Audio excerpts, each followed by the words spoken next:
the way we did it, didn't work out. But if you are going into a business, whether it's creating a new one or starting something, and you think that you're capable of achieving at a very high level in a very part-time way, you're just not. You don't have the bandwidth to effectively do what amounts to being a very full-time job if you're going to treat it like a part-time job.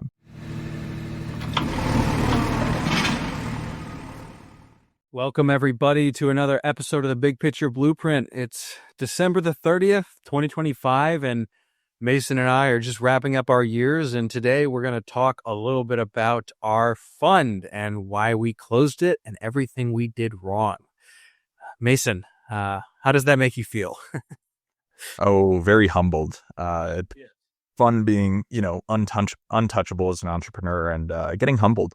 I wouldn't say like this was the biggest loss or the greatest, failure of my career or anything like that. But I think it just didn't work for us. And it'll be fun, maybe fun telling the story of it, what we did right, what we did wrong, and how we would do it differently if we actually wanted to pursue this as, like a true business operation. So excited to be able to talk about it now. Me too. And for all of our listeners, the key here is there are a bunch of takeaways that are applicable to business in general, to what you're doing, to our land businesses. So this isn't just us talking about ourselves. There's a reason for it. So Mason, do you want to kind of kick it off with the backstory? Yeah. So prior to really diving in, Dan and I have created a lot of business opportunities for ourselves through our current companies or the funding company or whatever, because we saw that there was a gap in the market. And that's what, is the beginning of this tale. For all of you that are listening, that are land investors, the greatest challenge typically to scaling is being able to access capital. And that's whether it's through equity, whether it's through debt or bank, private money, bank financing, whatever. It's really hard to find money in land. We kept running into, we had more deals than we had money. And then, and that's kind of where we were like, if we're experiencing this problem, and, we're famous podcasters with 1,000 subscribers now on YouTube. So thank you everybody for listening. Then other people are too. And that's kind of where GroundUp Partners and GroundUp Fund initially began, was that just total gap in the market there. Yeah. And personally, even as far back as 2022, I had people bring me deals saying, hey, if you bring the capital, we can just split this. And so I had already done that a few times. And so between what Mason just described, we've seen this in our own businesses, plus seeing some demand for capital providers, we said, well, we've got a podcast. We have a number of followers. People reach out to us all the time.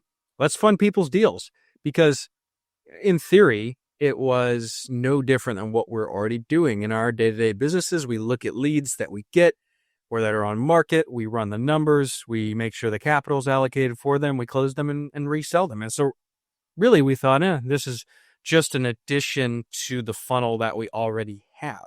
And at first it worked out that way.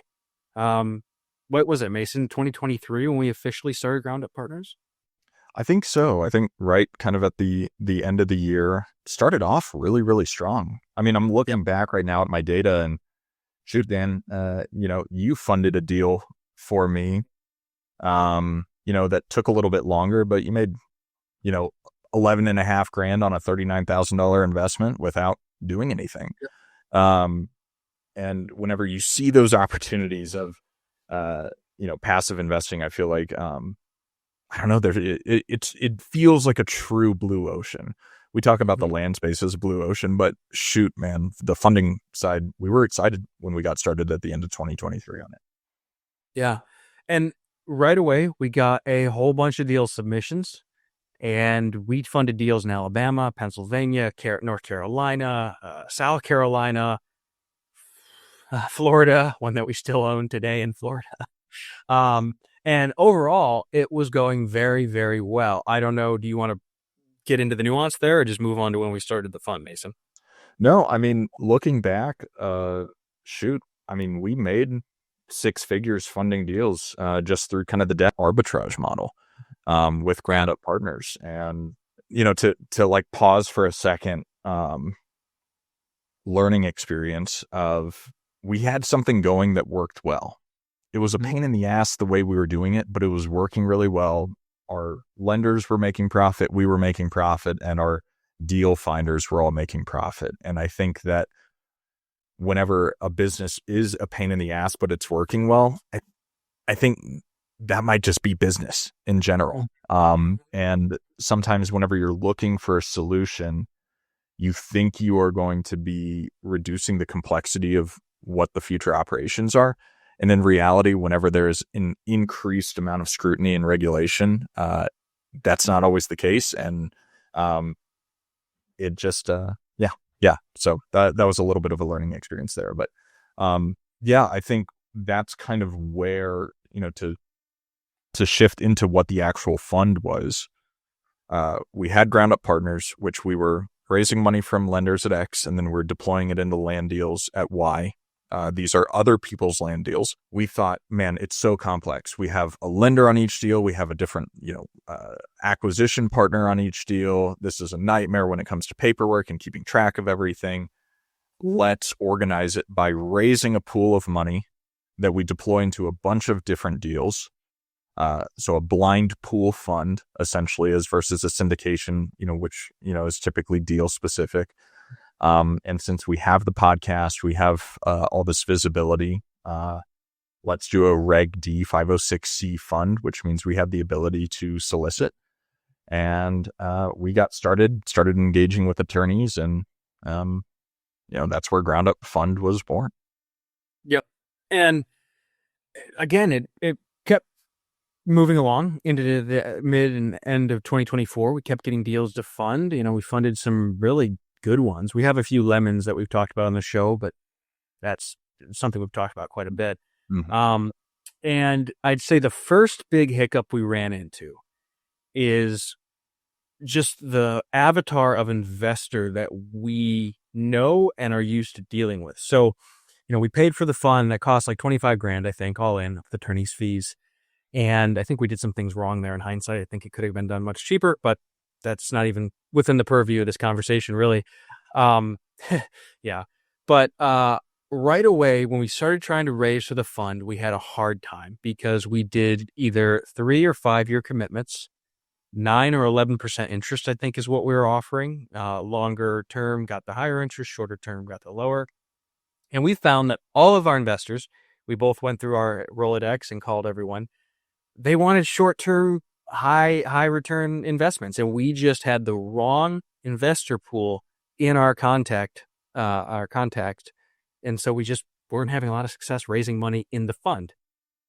Yeah. One, the investor avatar of the people that, invested with us are retirees, or they're professors or doctors, attorneys, people that really want just passive income and to not think about it, set and forget it. They're using their IRA as their investment vehicle to invest in the fund. And so they don't really care. But the problem was, since, it's been a while since I've been in healthcare, and since it'd been a while since I was in the corporate world with the type of people that would invest in this, like it's, almost a cold outreach. Not to say that we didn't have some success from it. It just, my network since jumping into the entrepreneurial world was far more entrepreneurial, which a lot of people are like, well, I need to double my money in 6 months or 3 months or something like that. And that's just not feasible for an investor base. So there are plenty of investors out there that would be able to get the return that we talked about in the fund. But that's a full-time job, finding these people and interacting with them and keeping them happy and maintaining an investor relations role and going out and raising money. Because, I think, to talk about another challenge within the business, it took until like towards the end that Dan, you and I kind of delegated responsibilities differently. I mean, we were both doing the exact same thing in the business, and it becomes a decent amount redundant whenever you don't have a specific person for a specific process. And that's one of the challenges of doing business with someone very similar to you. And it just, going into like kind of the org structure, that was one of the issues that we had whenever we created this thing. Yeah. Yeah. That's a whole nother lesson. I don't know that there's anything necessarily wrong with going into business with someone similar to you, but we should have clearly defined the roles sooner and made sure that we had our own, just our own responsibilities separate from each other. And we wasted a lot of time both looking at submissions and doing the same work twice. So that was definitely a mistake as well. Oh yeah. Yeah. No. And go into business with good people that you trust, even if they are similar to you. But when you're creating the responsibilities, it can't be like, okay, well, we'll just take turns. I'll do this deal, you do this one, type of thing, because it becomes, we both end up wanting to look at it because it's what we're familiar with and what we're comfortable with. And I can't even fathom how many hours that you and I did the exact same things, with different deals and stuff like that, because, we are stewards of the money that we were raising and investing and wanted to make sure that everything looked good. But yeah, that was just another challenge there. Yeah. Something you said that stood out to me is the first big mistake, realizing the first big mistake is you said investor relations, raising money is a full-time job. And we just didn't account for how much time that was going to take. Not just the raising of the money, but then the continual maintenance of those relationships, updates, disbursements. We grossly underestimated how much time that would take. And especially because we just didn't have a big pool of the right type of investors to raise from. So we started to realize after a few months, we're going to have to develop all new relationships. And it's one thing to raise money from people that already know and trust you and have already invested with you. But again, those people weren't the right investors for a long-term fund. So we were finding we needed a whole new set of investors. And that was one of those moments where I think both of us started to realize, this might not work like we thought. Yeah. Yeah. No, absolutely. And I think also too is whenever we would have our weekly meetings for the fund or anytime anything with the fund was coming up, like I think from a mindset perspective, I was like, I don't have time to deal with this. Dan and I were both operating and growing our own individual land businesses. Yep.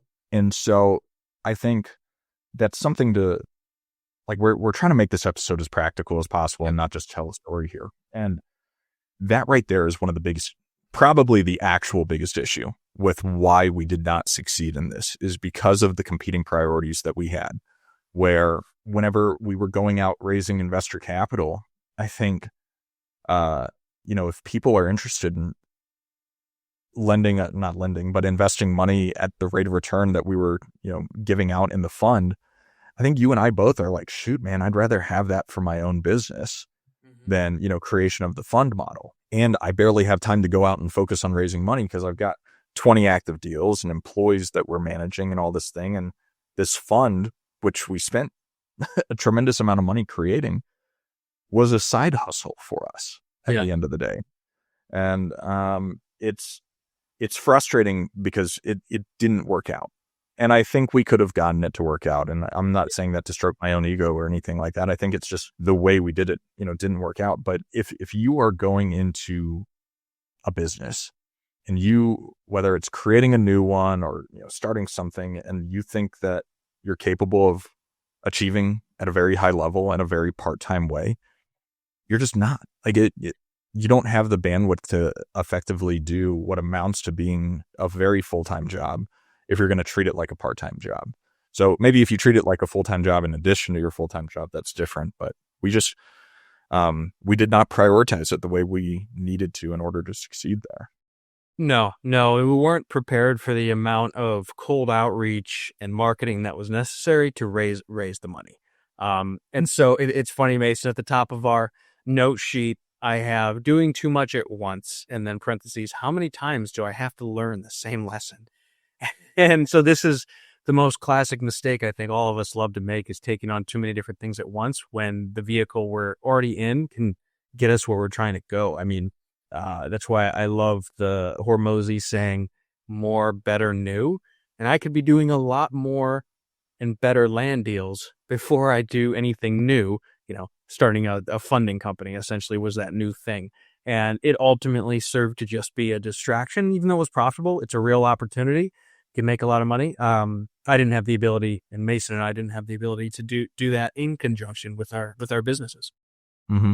Yeah. No, I think that's what's so painful about this conversation too, is like we look at the model and the model makes sense. You raise money at X and deploy it at Y. I think the structure of it, for the most part, makes sense of the way we set it up. I think it probably could have been set up a little bit better. I mean, we just didn't have the time to really go back and forth with the attorney to make sure everything was absolutely perfectly set up the way that we thought it was, because you're paying $750 an hour. So you're limited on the amount of conversations you want to have whenever you're doing it that way. But I do think that's another component too, of like, we thought we were going to do better by going by the book, setting up the fund the correct way with the attorneys and everything like that. Not that everything that we do isn't already by the book, but we thought by having the structured legal entity exactly for this, the way we set it up, would make our life easier. And it just made it far more stressful. Whenever you have a regulatory body like the SEC, observing what you're doing and making sure you're doing everything correct, like it's stressful. Like, I would lose sleep being like, shoot, are we structuring this right? And ask the attorney questions and everything. And we were. And I think that added anxiety also detracted from our ability to focus on it, because we knew how to do what we were doing prior to creation of the fund. And now we're doing something brand new, and we didn't spend a tremendous amount of time trying to get educated and learn every aspect of it and all the ins and outs of it. And I think that probably let us down because we were ignorant. Yeah, 100% agreed. And in hindsight, the attorney didn't set it up the way we requested and made it far more complex than it needed to be. So yeah, lots of you don't know what you don't know there. But one more thing I wanted to highlight too is there was a little bit of bad luck as well, where right when we decided, okay, this is working really well, we're getting tons of submissions, we're making money on these deals, let's start the fund, is right when I, in hindsight, found that the market started to slow down a lot. And so deal submissions dried up for us.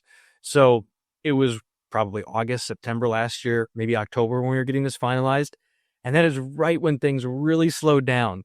And so we were getting constant deal submissions from people, and those just stopped. And so our lead flow for deals to fund really dried up right at the end of last year, which then right as we're starting the fund and we're wanting to deploy the first of the money we raised, we aren't getting deal submissions anymore. So there was just an unlucky market timing challenge as well. No, absolutely. And it's funny because today we're recording this episode December 30th of 2025. I'm feeling pretty good about business right now. Came from a closing. Before this call, we're dealing with, multiple offers and contracts, with your properties. I just missed a call from a realtor that I can see. She said, hey, we just got a verbal on this property that I didn't think was going to sell for like a year because it's slope, crazy, all sorts of stuff. If we had started this in 2020, or if we had kept it going and just like gotten through the hard times and everything like that, there probably is just so much proof that this model works. So I want those of you that, we've got friends in the space that are funding deals and everything like that. It works. Like, it clearly works. And it is something that if you structure on the back end, which I can see, let's take a positive. We structured our investor obligation as correctly, I think, as we could. High single digit, low double digit returns on an annualized basis with semi-annual payments. I know a lot of funds do monthly distributions. I know some funds don't do any distribution until, the investor cycle works up. I think the way we structured it in that capacity was really correct, because, there wasn't like a short-term scary balloon payment, of like a short-term debt. There wasn't an equity split so egregious that like there's just not enough money to fund any deals. Like, we could make money doing it. So I do think that we had a targeted return at a rate that was comparable to what you would get in the S&P 500, but works really well in the land business. Yeah, I think so too. And to your point, 100%, it's still a viable model. It's just we didn't have the bandwidth to do it properly, and the opportunity cost on our business, our main business, was far too great. So all right, continuing along, we're late last year realizing that it's not as easy as it was because deal submissions have dried up. It's slower to sell. Where do we go from there, and what further lessons can be learned? Yeah, I mean, I think we were able to keep things going and we didn't lose money on it. I think because of yours and my actual land businesses, our full-time land businesses, where since we were not getting deal submissions, we were able to, fund our own deals, where our investors are making money and, everyone's making money on it. But I mean, we had to truly pivot and rely on ourselves, Yeah. because of the changing market conditions. And I think that's something that's, nice to hear too, is that despite the market being challenging, a lot of people in the land business aren't in the land business anymore. We were able to keep going and essentially keeping ourselves fed by being able to pivot a little bit instead of making a lot more money funding other people's deals. We had to kind of turn the operations internal and, shift gears from that. And I think that's what a majority of the deals that we were doing, turned out to be. I think an additional, or, to add an additional challenge to the way that we structured this is we really didn't have the liberty, since we were operating and managing the deals. To back up a little bit, I don't think we explained how the structure worked. Susie brings us a deal for $50,000. We think we can sell it for $100,000. We do a profit split on it. Susie assigns the deal to us. We go take over operations, manage it, work with the realtors, work on dispo and everything like that. Where we've talked about it a lot over the past 6 months or so of our model pivoting to trying to sell almost exclusively on owner finance terms, because there's been less cash, in the market circulating. So less cash deals are going on. That we didn't really have the liberty to sell on terms because we were going to have to cash out our, funding or our acquisitions partner. And since while there wasn't a short-term balloon, 2 to 5 year term on the investor capital, which all of our investors were actually 5-year commitments.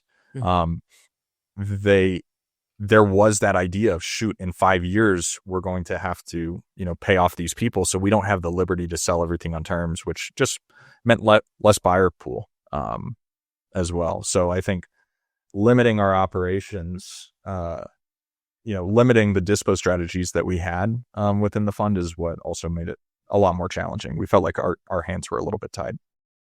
Yeah. Yeah. And to your mention of notes, that's a whole nother component that I would do differently in hindsight, is I would have built the fund for it to be allowable to buy notes from investors to help cover when we don't have a lot of deals closing. Because, we know people doing this. It's very simple. You can build a fund specifically for notes, go and buy people's land notes at 12% interest at a discount. So your annualized return comes out to, 15, 20, 25%, depending on the discounts you get. And that is a whole nother business. So if we were starting this over today, if we were closing up the land business and just wanting to be lenders, I would do the fund that way, where we can do both the paper behind the scenes and the land itself. And I think that could be a really good business and help even out the ups and downs and seasonality of actually selling the land. Yeah. Yeah. Well, I feel like this is probably a good time to talk a lot more about if we were to create a business like this, how would we actually do it? What blueprint could we give you guys that if you have a tremendous amount of money or you're great at raising capital, of how we would do it if we had, I don't know, call it $5 to $10 million that we're able to deploy with an annual obligation on that money at 7 to 9%. Yeah. I think one of the first things we should have done differently is interviewed more attorneys and found a more more knowledgeable real estate attorney. Because again, once we started raising the money and dealing with our CPA, there were questions that came up and we realized this guy didn't set this up how we wanted. They made this so much more complicated than it needed. There were so many more billable hours in there than needed because of the complexity. So if I were doing this again, I would have called the guys that we've had on the show that we know that have set up land funds and asked them for attorney referrals, interview several of them, and pick the best one. Yeah. I think also, and I can't speak to any of the specific groups because we didn't actually try them, but there's a lot of integrated fund companies where they come in, they set it up, they give you an online platform to, run, essentially serves as a CRM, keeps everything organized. I think that that would have been really, really nice because it felt very old school of wiring the distributions to the investment accounts and everything like that, as versus everything, one click stop. I think that we were overburdened by the administrative challenges related to this business. And I think that if we could have eliminated those by using, one of those fund startup companies, that, we had our own attorney to consult with everything that they're doing, but just be willing and able to spend that, startup fee, knowing that we're going to be doing this long term, I think is probably, in addition to the starting point, having an actual CRM, because we didn't treat it fully like a business, where we have a tremendous amount of customers on both sides of the equation. We didn't have a CRM that we used beyond, like a Google Sheets, to manage everything. Yep. Yeah. So that was definitely another mistake. I already mentioned the note side of things. I think especially the larger the pool of money, the better it would feel, psychologically, to immediately have cash flow. I definitely want to highlight that again. It's the same principle just in our land businesses of why we've been selling more on terms. It just is so helpful in weathering the ups and downs of seasonality and market cycles. And I would have gone much bigger, or I wouldn't have done it at all. I think I think to your point about the CRM and then the distribution system, this isn't something that, again, I would do if it's small or medium. I would go for, all right, we're going to build this out as a large, multi-8-figure fund in time, not immediately, multi-8-figure fund, so that we can handle the staff and handle the systems and the overhead that comes with that to do this properly, because trying to do it small and as a side hustle like we did made it even harder. Yeah. Well, and I think something that, since Dan and I have never really worked in the startup world, like the true startup world, I guess our businesses are all startups. Like, something that I forgot was the money you're raising can go towards employee salary and expenses, like the true expenses. And we really only used it. I mean, we weren't paying ourselves. We only used it for land, and buying more land. And I think raising enough money and, having it in buckets of, okay, this is how much we're using for salaries, wages, and benefits, like the infrastructure, the systems, all the processes and everything like that go into it. Here's how much we're going to allocate towards these things. We're going to raise $10 million, million's going to go towards all this. 9 million is going towards this. What would we use that money that we're not spending on the infrastructure of the business for? What type of deals would you be seeking out to do? Would we still try and do like the partner model, have people bring us deals? What are you thinking? How would you potentially break it down? I still think the partner model works really well. I think, and that would be at the top of my list. I think we just got a little lazy about advertising for it because we had such a good deal flow before we started the fund. So, I mean, when I really think about this and I think about the margins involved, a few of those deals covered such a long period of interest. I mean, literally years of interest. If we deployed all the money in a couple partnership deals, the interest burden is covered for years. So I think that would have been still the main focus, with the notes being secondary. It's just I would have had a more coherent and intentional marketing plan to get more deal submissions, so we had more of those to fund. So would you, and I'm curious, would you still want to be the manager of the deals?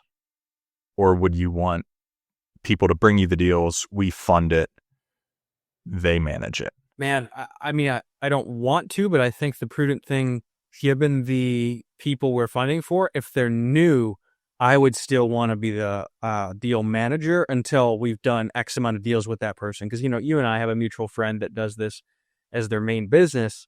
And I know he has a number of people he works with over and over again. So once that relationship's there, I would be fine with letting them manage it if they want. But for new people, to us, I would still say we should be managing it. I think that would be the prudent thing to do. What do you think? I think it's tricky, right? Because you want to try and limit the options, but it's also, you want to appeal to, motivations and shareholder interest and everything like that. And I think for every deal, it would be nice when people bring us a deal, it's, hey, we've got, 3 options essentially of you can either assign us the deal for this amount of money and you'll take the assignment fee and then we just take it on. You can partner with us. We will manage the deal. This is what the split will be with us managing it. If you're trusted, and only when you're trusted after we've done a deal or two together, you can manage it. Here's what the split would be where, it's more in favor for them. Or here's a note and deed of trust, and we will lend you the money, and you will make monthly payments to us on it. Adds a lot of complexity to everything. But if you have the back end staff to be able to do it, it's a potential, option for, hey, we'll give you 15% interest only, notes are, a fee upfront at this rate, balloons in 6 months. I think there are a decent amount of land investors that would take something like that. Yeah, I think so too. We have to, that there's definitely some management there, but I don't think you're wrong. I think that's good to have that option as well. Yeah. Well, I think it goes back into being able to service a lot more clients, because a lot of investors would approach us and be like, dude, we're not doing a profit split with you guys. Like, I've done too many deals. I need my money at this rate. And I think that if we could go a little bit above that rate, I think that would open up the acquisition partner pool, because that's where one of the bottlenecks is we didn't have enough people wanting to work with us because A, B, or C, the market was bad. They didn't want to do a profit split, or the margins weren't good enough for us to justify doing a profit split. There were plenty of deals submitted to us that weren't bad deals. There just wasn't enough room in it for us to justify, managing an entire deal, taking it down and everything. But if it's, hey, we'll give you, 12% interest only payments for 3 months on it or something like that for you to do it, just gives another option out there. Yeah, that's interesting. And we'd have to talk through all this if we were redoing it, but we don't have to get into the weeds on that. Let's see. I'm reading through our notes here, and do we want to talk about bringing in a partner too late?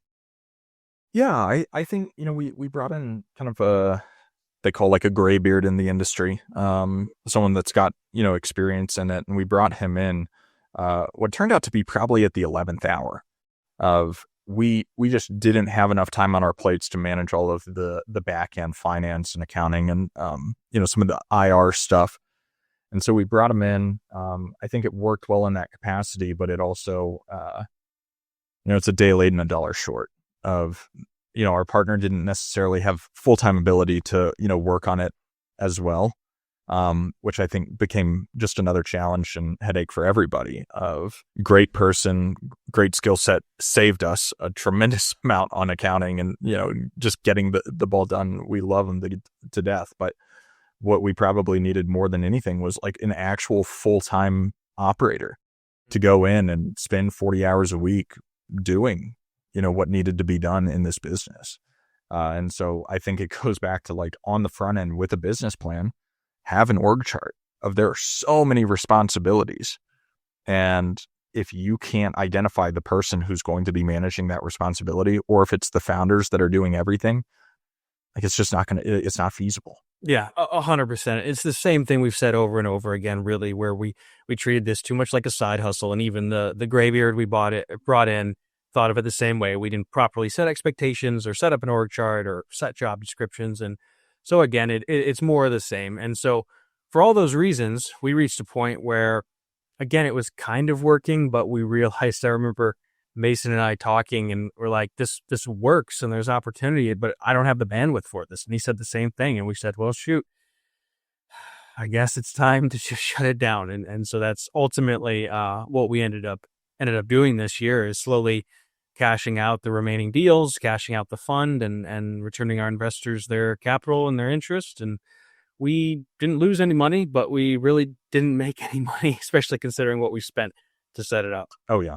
Well, and it's frustrating too, of, the way we were doing it before, we did make a lot of money, which was awesome. But if you look at all the fixed costs associated with it, you're going to be spending, 20 to 50,000 a year just on kind of the boring stuff of legal and CRMs and all that kind of stuff. And unless you're going out and raising millions and millions of dollars where the fixed costs are a non-issue, it's just, it's stressful. And I think that's the biggest lesson beyond all this, is if you're doing something that is straying away from your actual what's working really, really well, it's going to add a lot of stress. And whenever it starts adding stress, you're going to not want to do it as much because you have all these other things working really, really well for you.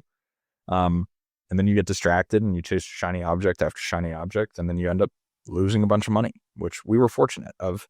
Not making money, breaking even is, at least on the fund itself, call it a win, a beneficial learning experience. Totally. It's we learned a lot of different things, and I think both of us have in the back of our mind a potential business later in life. Because at the end of the day, I'd love to just be a bank for land. Years down the road. So that could certainly be useful for that down the road. But yeah, for now, it's the same lesson we've learned over and over again: stop getting distracted and work on more of what's already working. And that is all that we're doing really going forward. Yeah. I mean, it's just constant narrowing of the scope, really focusing on just one or two different things. And that's it.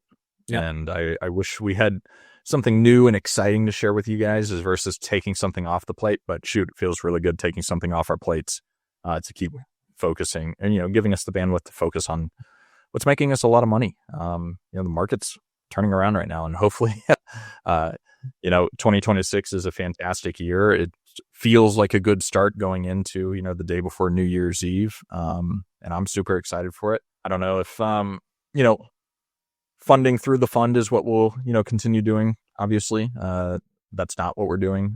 But if you've got good deals, we're still interested in looking at them and figuring out how we can help you with them, which is where we try and add as much value as we can in our Skool community. It's the GroundUp land community on Skool, where you can talk deals, and we can talk through our failures and our successes to guide you guys in the right direction with your land business. Yeah, I agree. I'm gotten some offers today on stuff that's been sitting as well. So that's exciting heading into the new year. But I think that's good. So moral of the story, guys, don't do too many things at once. Just get really good at one thing and scale that, because you can't do everything better than your competition if you're trying to do a bunch of different businesses. So I think leave it at that. Yep, exactly. So stay focused, y'all. Mason McDonald and Dan Haberkas with the Big Picture Blueprint signing off.